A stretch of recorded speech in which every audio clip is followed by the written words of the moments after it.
Bhagavad Gita, and this is the Yoga of Wisdom. The chapter is called the Yoga of Wisdom. And just a kind of a brief recap, here we are on the battlefield.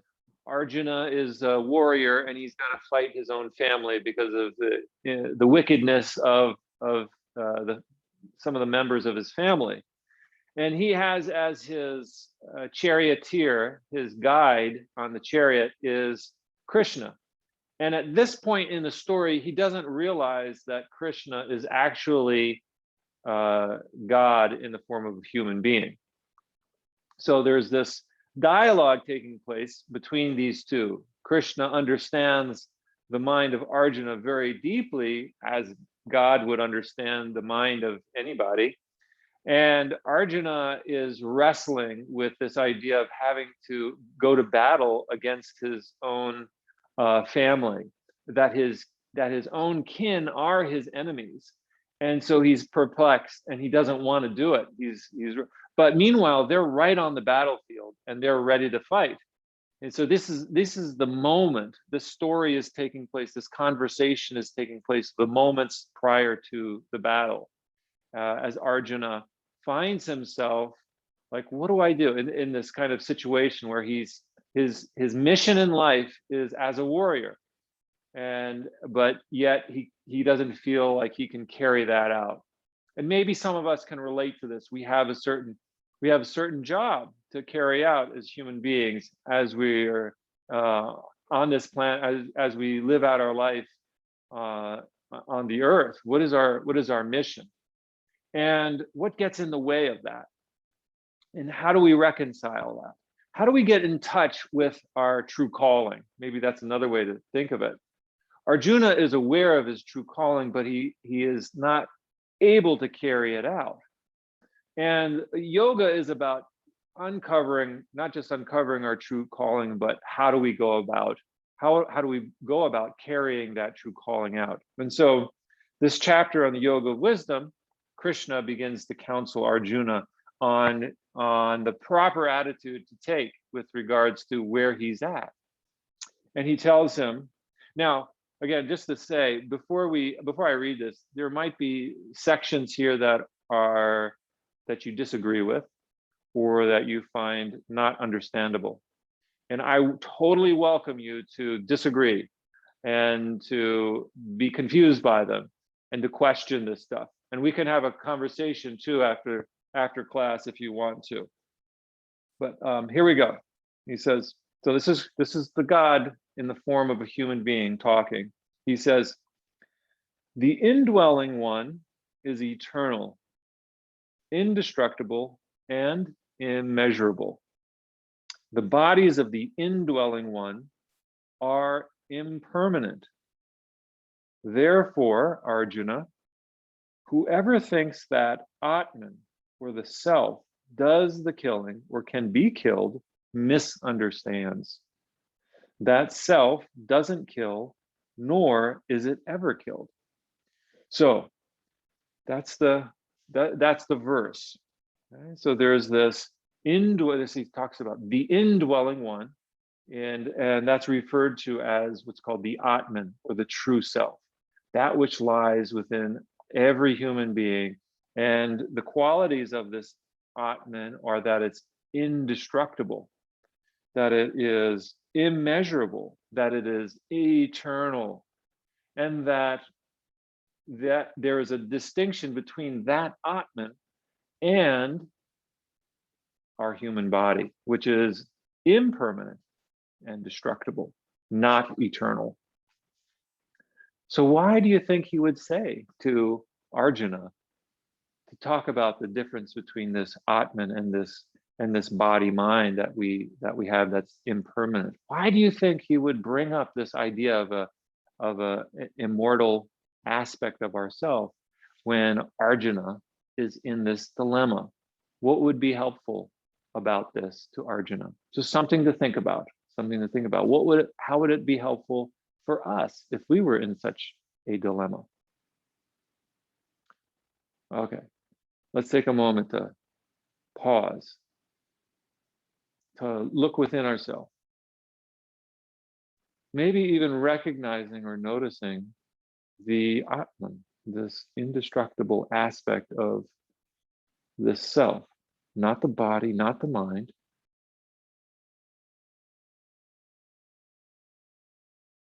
And I recognize this may be very foreign a way of thinking for us, but just check it out and see. You don't have to agree with this way of thinking,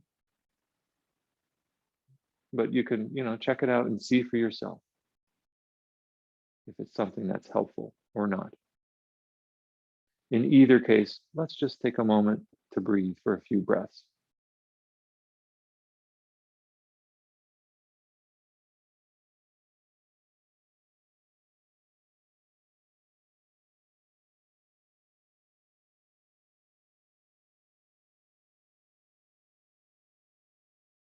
All right, well, let's begin to move the body a bit, circle around.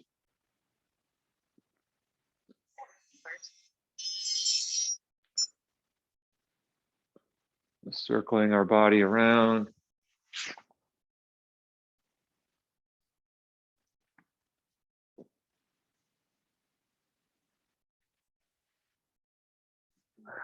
In either direction, and circle the opposite way.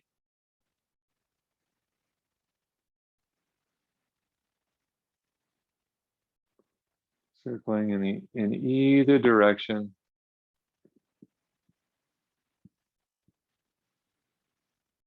Beginning to warm up our hips, our back.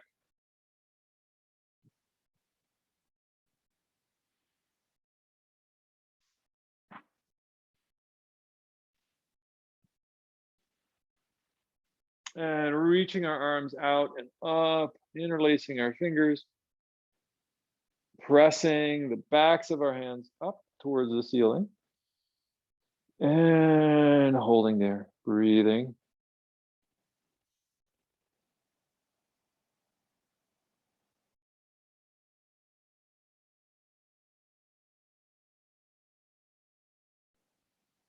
And then turning the palms up and reaching the arms up towards the ceiling.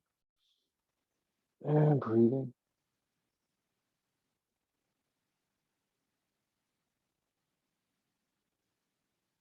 And then releasing our hands out to the sides. Bringing them down behind the back, interlacing our hands there, and squeezing our shoulders together, lifting our chin. Breathing into the ribs, into the sternum.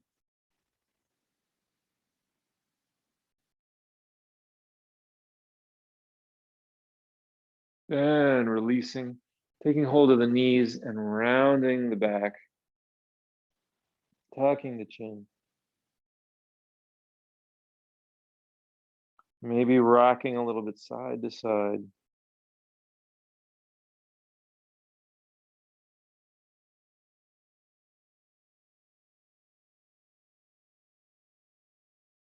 And then transitioning onto our hands and knees. Transitioning onto our hands and knees and continuing the movement of our back, going in a upward and downward direction.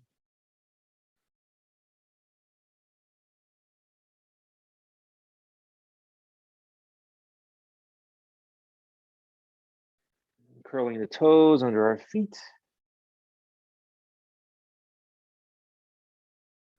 Cat cow.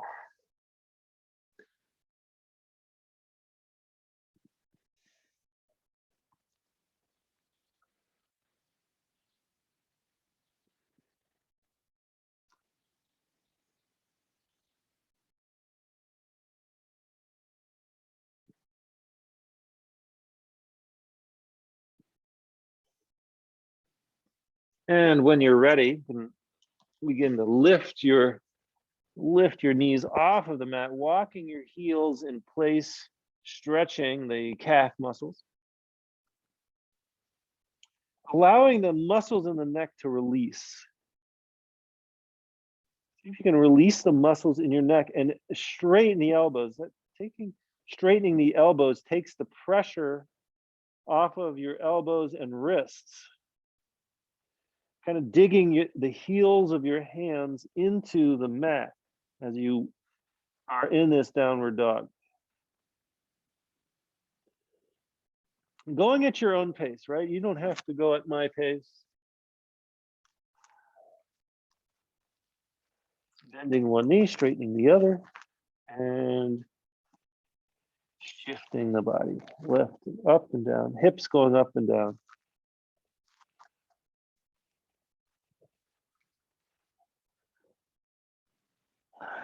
And then coming into a still posture of downward dog.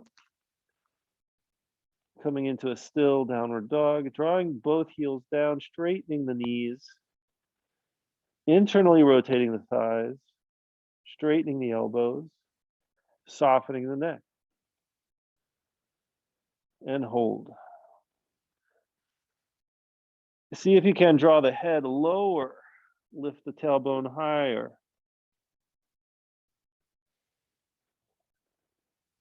And from here, looking forward, let's walk our feet to the front of the mat.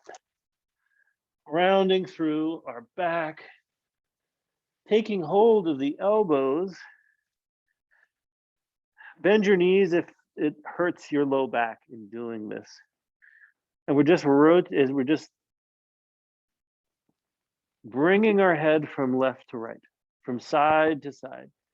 It's kind of shifting the upper half of our body from the left side back through center and to the right side. Back through center to the left side, continuing at your own pace, just to feel that. Let the shoulders be relaxed here, almost like the arms coming out of the sockets. Let the neck be relaxed here.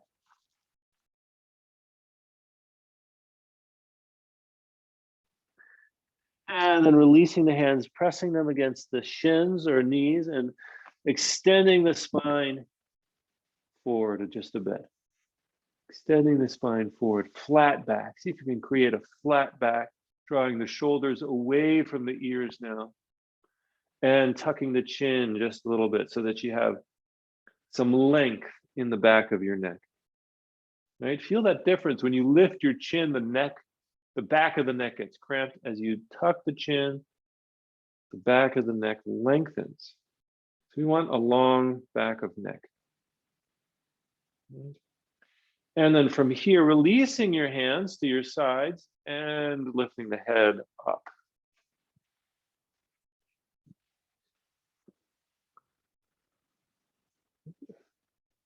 Head comes up, coming into standing. Feel the bottoms of the feet on the mat, lifting up the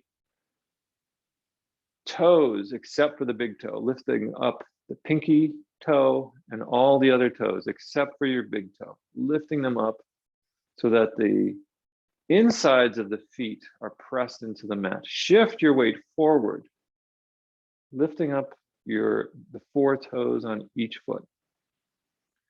Shifting your weight forward. This helps to internally rotate our thoughts when we lift up the edges of our feet. And then place the toes down, continue to keep the thighs internally rotated, and continue reaching the arms up overhead, looking up, lengthening upwards with your whole body, looking up, lengthening up, stretching from the core. A little back bend coming in here, and then folding forward. Flat back. Bend the knees if you need to bring your hands down to the mat. Step the left foot back as far as it'll go, and see if you can do this with your left knee on the mat or raised above it. Either way is fine. Maybe a little bit of rocking here, forward and backward. Maybe a little bit of rocking forward and backward. And then stepping the right foot back, downward dog. See if we can come into that downward dog like we were before. Remembering some of the principles of downward dog. Internal rotation of the thighs, straight elbows, soft neck.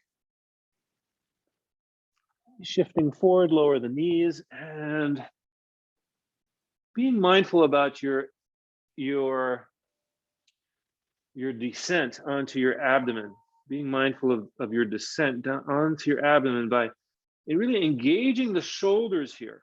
Engage the shoulders, kind of squeezing the shoulders together, keeping the elbows from separating, and then lowering the body down gently, letting the front side press against the mat, toes uncurl, squeeze the buttocks together as you lift the head and shoulders up, using the back muscles to lift your head and shoulders up.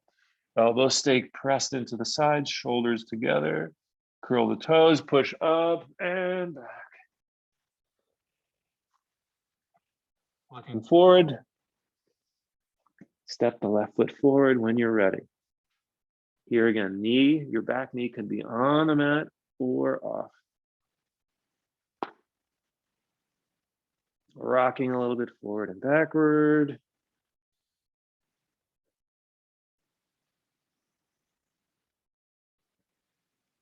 And then stepping the right foot forward. Straightening the knees, hands come to the knees, extending out. Right. Lengthening the back of the neck, lengthening the back. Shoulders come down. Here we are. This is a good place to consider the Atman, right? When we're feeling maybe a sense of not being sure, right? Like Arjuna in the story, he's not sure about what his role is. We'll come to that place. Maybe we can connect with this indestructible aspect of ourselves right here. Okay, folding in half again. And releasing the arms out to the sides and up, looking up, back, bend, squeeze the buttocks here. And palms come together this time, lowering down, lowering down. Watch the hands for a moment. All right, we'll do our next sun salutation. Bringing to mind our own doubts about our abilities, or perhaps what we're called here to do in this lifetime. Remembering this Atman, this indestructible aspect of ourself, connecting with that, perhaps this can be helpful for us today, or anytime we feel doubt. Release the arms overhead, breathe in, and fold forward. Right foot comes back, left foot comes back. Hold here. Find some strength in this form. Draw the navel in. Draw the navel in towards the spine. Breathe in.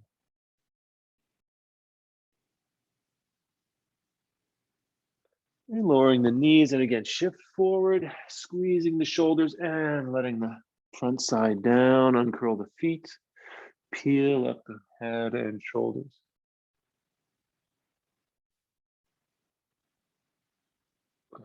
Returning to down dog.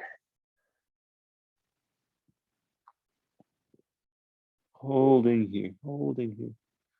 Head comes down as low as you can go. Right? Opening up the shoulders. Put some space in your shoulders as the head comes down, straightening the elbows, straightening the knees. And look forward, step the right foot forward. Be sure you can see your toes here. Give a nice stretch to the left hip. And then stepping the left foot forward. Head lifts up halfway. Back down.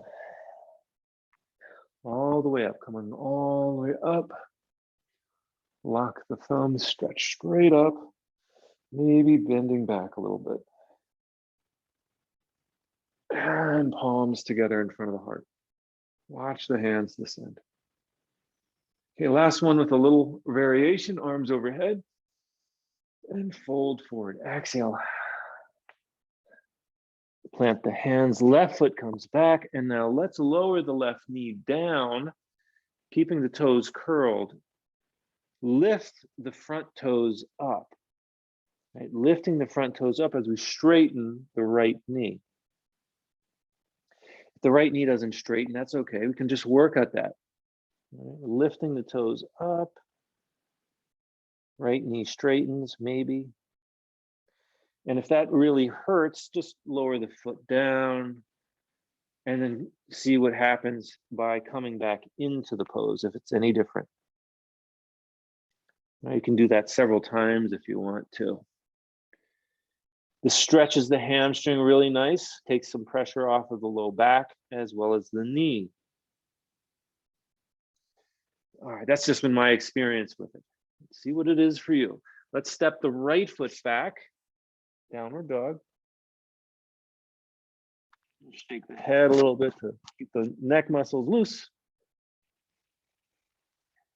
And the feet come maybe a little closer to the hands. See if you can draw the heels down. And releasing the left hand, take hold of the outside of the right calf. You take hold of the outside of the right calf with the left hand. Okay, returning the left hand to the mat and take hold of the outside of the left calf with the right hand. Right hand releases, takes hold of the left calf. You might feel a stretch there in your left hip or maybe in your back. Keep the neck loose. Breathe easy, easy flow of breath. And returning that right hand to the mat. Lower the knees and lower the front half of the body. The top half of the body, rather. Like a snake, like a cobra, lifting the head and shoulders. Without using the hands, you can release the hands off of the mat or put them at your side. Just lift the head like a snake would lift. Using our vertebrae, the muscles surrounding our vertebrae, the muscles surrounding our spine to lift our bodies up, to lift our head and shoulders up off the ground, holding. Bring the hands down, push up, downward dog. Loosen the neck by wiggling the head a little bit.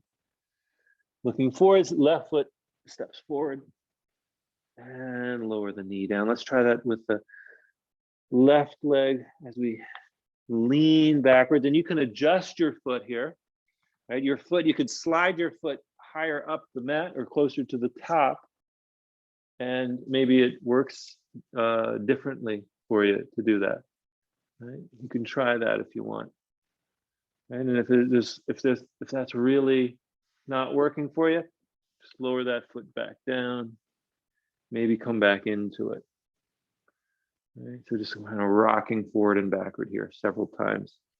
Or just stay in the pose. You could just stay in the pose too. Either way has benefits, so not to get caught in the right way of doing this. Remember, it's about your practice. It's not about me telling you what you should be doing or how it's going to go. So it really requires us to connect with that inner guide. Another way of talking about the Atman, this inner guide. All right, slide that, bring the toes down and step the right foot forward. Lengthen out the back, hands to the knees, and extend the low back, flat back here. Release the hands, make your way to standing with the arms over the head. Lock the thumbs, stretching straight up. Squeeze the thighs together, press the hips forward a little bit, and back or bend back from the upper back. And bring the palms together in front of the heart. Let's do one balance pose. This is King Dancer.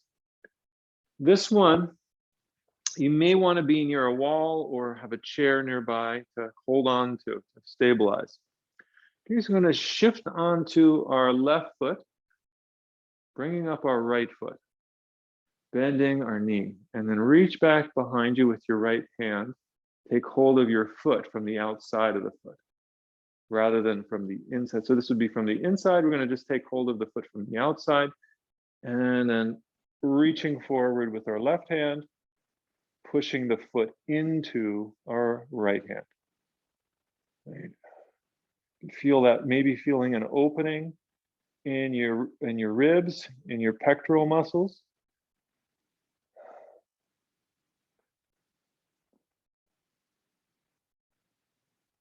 Pushing the foot into the hand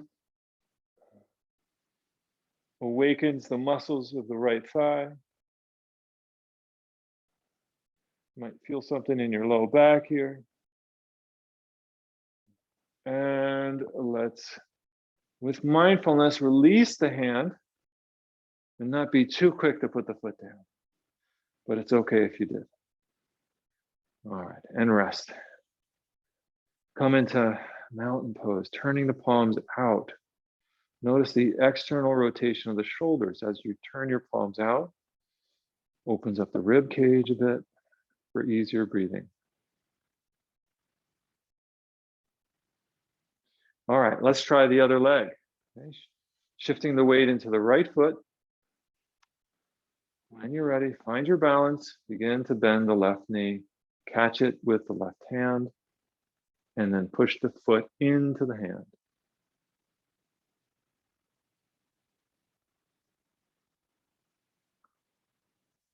Holding, breathing, concentrating.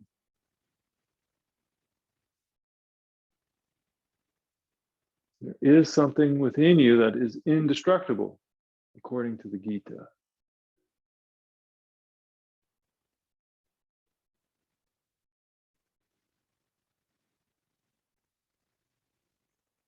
And slowly, mindfully, releasing the foot, coming to standing. And pause here. Turning the palms outwards. Catch your breath. Breathing in, calming your whole body down. Breathing out, releasing all tension through your body.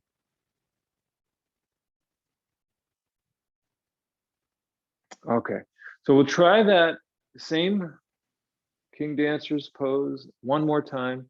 Now this time, instead of, you have an option here, you have a choice. You can grab your foot from the outside or from the inside. You could do either one. I'm going to just do it from the inside this time, just to demonstrate that one, but you're welcome to do it from the outside too. Just another way of doing this pose. Experiment with how high to lift your foot up.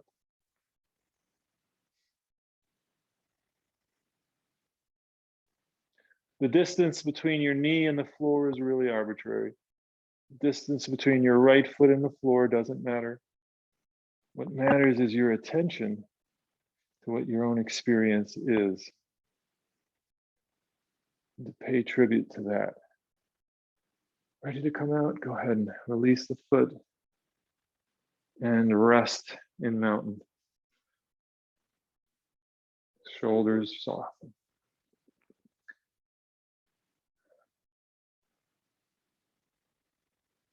All right, let's try the other foot. Pressing into the right. Take hold of the left.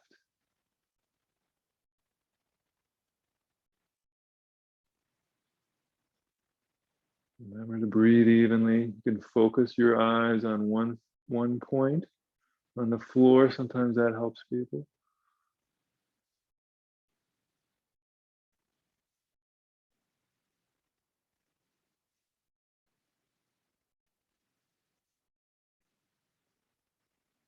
And slowly coming out of it. Take your time. Track the changes in your arms as you release, as you let go. And rest. Take a moment to rest.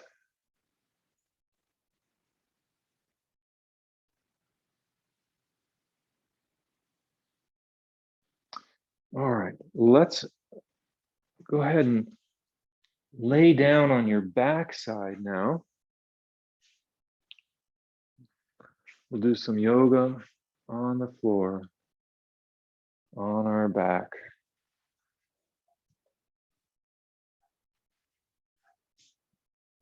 Resting on our back, palms facing up. Notice any internal changes to your body, your physical body, as your head hits the floor, as your head comes to the ground. Softening the muscles around your forehead. Resting your whole body.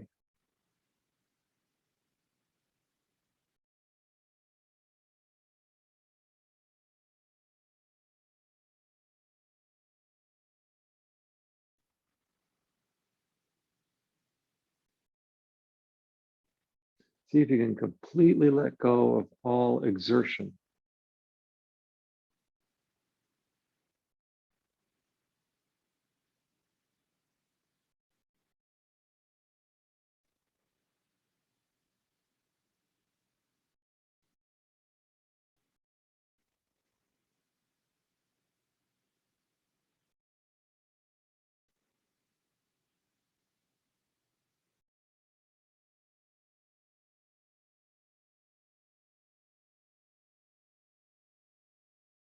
Okay, and now let's roll over onto our side and then onto our abdomen. If you have glasses on, you may want to take them off if you haven't already. You can rest your head on the ground, turn it to the side if you wish. Hands can be at your side, or you can rest your head on your hands. Either way is fine. Whatever's comfortable for you at this time. This is Vasana, the abdominal resting pose.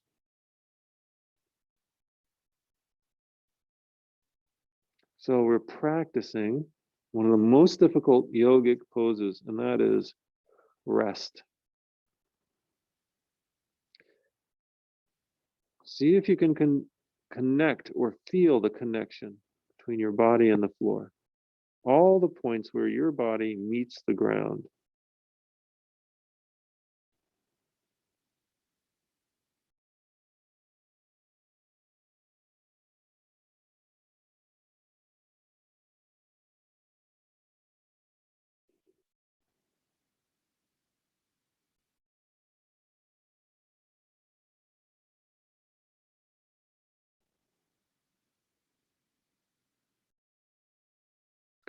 Okay, we're going to do some back bends now. Starting out with one we've already done, and this is Cobra, bringing the feet together. Hands come under the shoulders, forehead to the mat. Elongate the back of the neck. Squeeze the buttocks, lightly press into the hands, pushing the floor away from your body. And peeling the front, peeling the sternum up off of the mat. See if you can come up onto the bottoms of your rib cage. You can explore putting space between your feet. You could explore what it feels like to create space between your feet. In other words, separate them. Versus keeping your feet together. Right? Maybe explore that. See how that feels, having your feet separate versus having your feet together. And then decide how you'd like to have your legs based on that experience. Okay, and holding for 3, 2, 1, and lower the head down, turn it to the side, or just rest on your chin, forehead.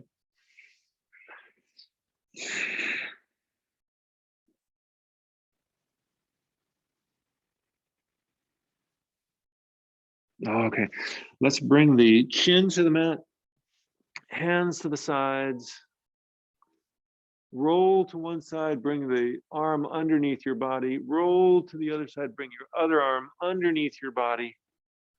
Roll side to side. Get your elbows as close to each other as possible. Palms can be up or down. Palms can be up or down. Focusing on the right leg first. Let's lift the right leg up off of the ground, maybe a few inches. Hold. Rest the ankles of the feet. Rest the ankles. Let them soften as you lift your foot up, as you lift your leg up. Straight knee and lower down with mindfulness. Lift up the left leg. Hold. You decide how high to lift your leg. It's up to you. Holding. Use the sensations you're experiencing now to help guide you. And release down with mindfulness. Keeping the hands where they are unless it's bothering you. Let's lift both legs up together simultaneously. Hold, hold, squeeze the buttocks.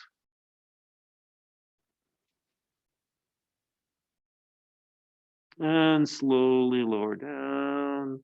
Release the arms.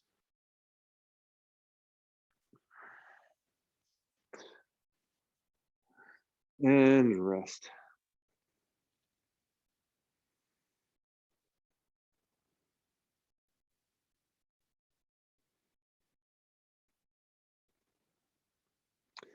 Okay, when you're ready, stretch one arm out, roll over to that side, recenter yourself on your mat, on your back.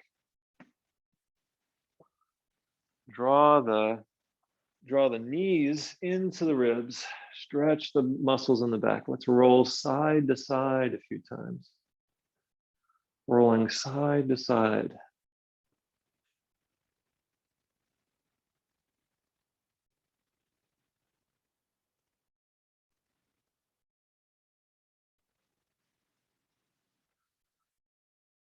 And from here, just stretch out the left leg, straighten the right leg up towards the ceiling. Take hold of the back of the leg. As one option, we can take hold of the back of the leg and draw the knee towards the head. A second option would be to take a strap or a towel, wrap it around the ball of your foot and draw the toes towards your head. This is a very comfortable way to do this stretch. We're stretching the hamstring here, drawing the toes of the right foot towards your head, drawing the knee towards your head. So you can do it like that, or you can just grab hold of the back of your leg. If you can reach your toes with your hand, you can do it that way too. You can grab your big toe with your right hand and draw it down towards your forehead. That's a third option for you here. Right, so see what works for you best. Straightening the right knee. See if you can keep the right knee straight as you draw it down.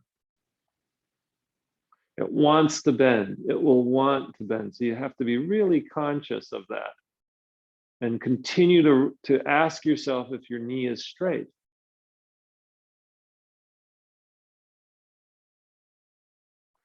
Okay, release the foot, gently lowering it down. And let's try the same thing with the other leg, the left leg.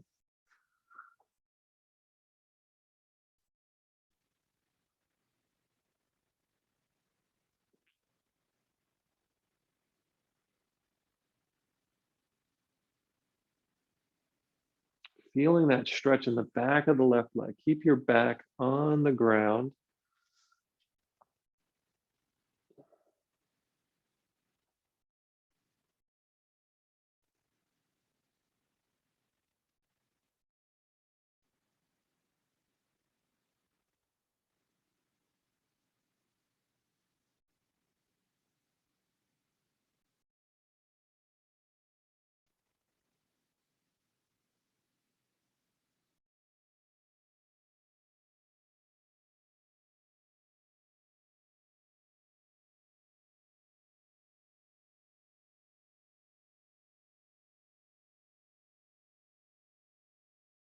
Okay, and then release. Good, slowly lower that foot down. All right, we're going to transition into shoulder stand. Make sure you have your shirt tucked in here. And if you're not comfortable doing shoulder stand, you can do bridge pose. So for bridge, just bringing the feet up towards the body like mine are, and then gently lifting the back up off the ground, coming onto your shoulders. You can walk your shoulders together. This is bridge.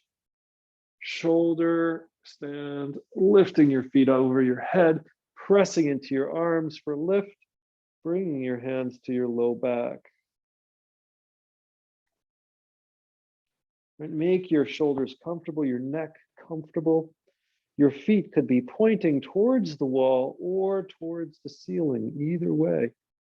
And you're welcome to circle your feet around your ankles while your legs are lifted.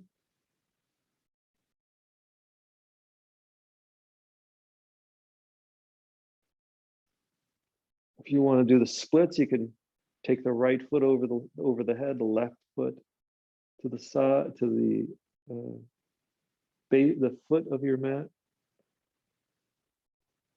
Left foot to the foot of your mat, the right foot to the head of your mat, something like that. And then coming back up and switching the legs to the other side.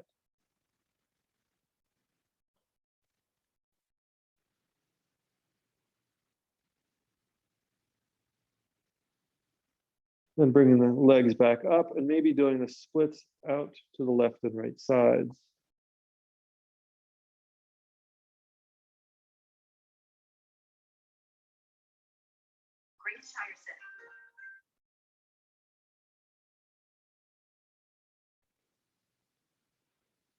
And then bringing the feet back up. Ready, lower the feet over the head, bring the hands to the mat. If you want to try plow, you've got to be real careful here with your back. If you're not comfortable plowing, then just roll the back out slowly. If you want to try a plow, just gently lower the feet over the head. If they don't touch, that's okay. If there's pain in your upper back, don't try to force your feet down. Just bringing our toes down to the mat and then rolling out the back slowly. Just really bring some mindfulness here. Engage your core muscles as your back comes down. Use your arms to support you. Press into the palms of your hands. That really is going to support your back and legs coming down. See if you can do this with your legs straight, right? Pressing into the palms of your hands as your feet come down. That's going to help support you in this.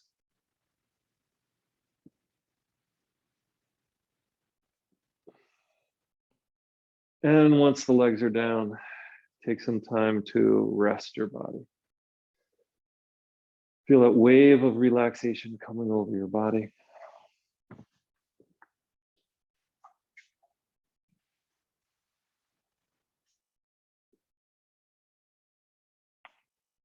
All right. And then from here, we'll do one more pose before we go into deep relaxation. Bringing our hands underneath our buttocks and lifting into a half-seated position. So we're resting on our elbows, lifting our chin up, pressing our sternum up towards the ceiling, and drawing the crown of our head down to the mat.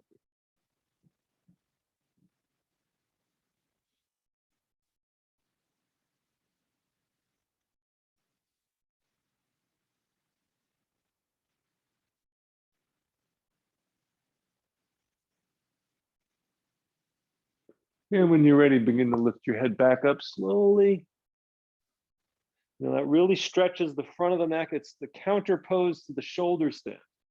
Go ahead and back down onto your back, relaxing your arms, legs, neck.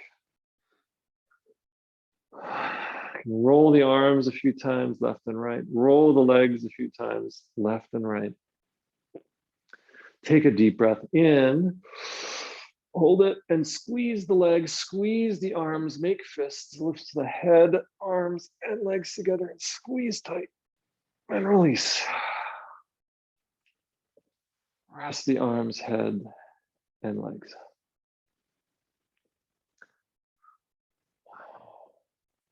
letting go, softening all the muscles throughout the entire body, from head to toe.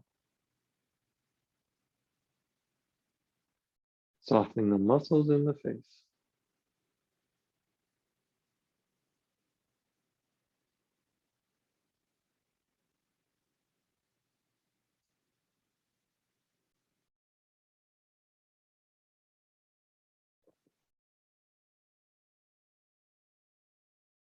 We'll continue to practice softening, watching thoughts like a witness, watching emotions like a witness, watching them come and go. Witnessing the body rather than being the body, watching the body. Be the watcher.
Watching the thoughts rather than getting carried away by the thoughts.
And as you're ready, taking in a little bit more breath, breathing out a little bit longer. Feel your ribs rise and fall. Beginning to wiggle the fingers and toes. Rolling the legs and arms.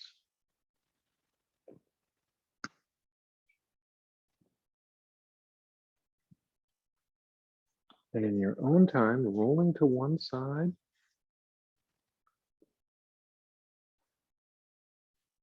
And then making your way back to seated.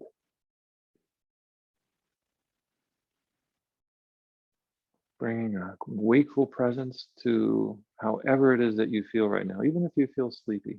You can bring an attitude of awareness to the sleepiness, if that's what's there. Often the case for when we go into yoga nidra or deep relaxation, you might feel very sleepy. We're going to just bring a wakeful presence to whatever's there. Keeping the eyes lowered with a soft gaze, soft through the shoulders and arms, the face. Finding your breath and just quietly breathing for a few moments to end our class.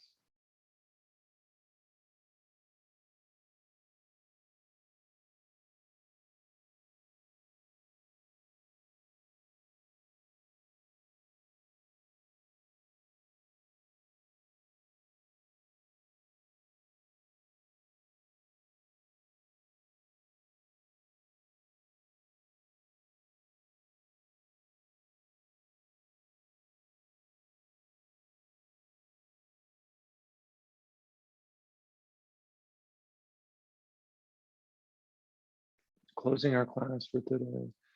May all beings be safe.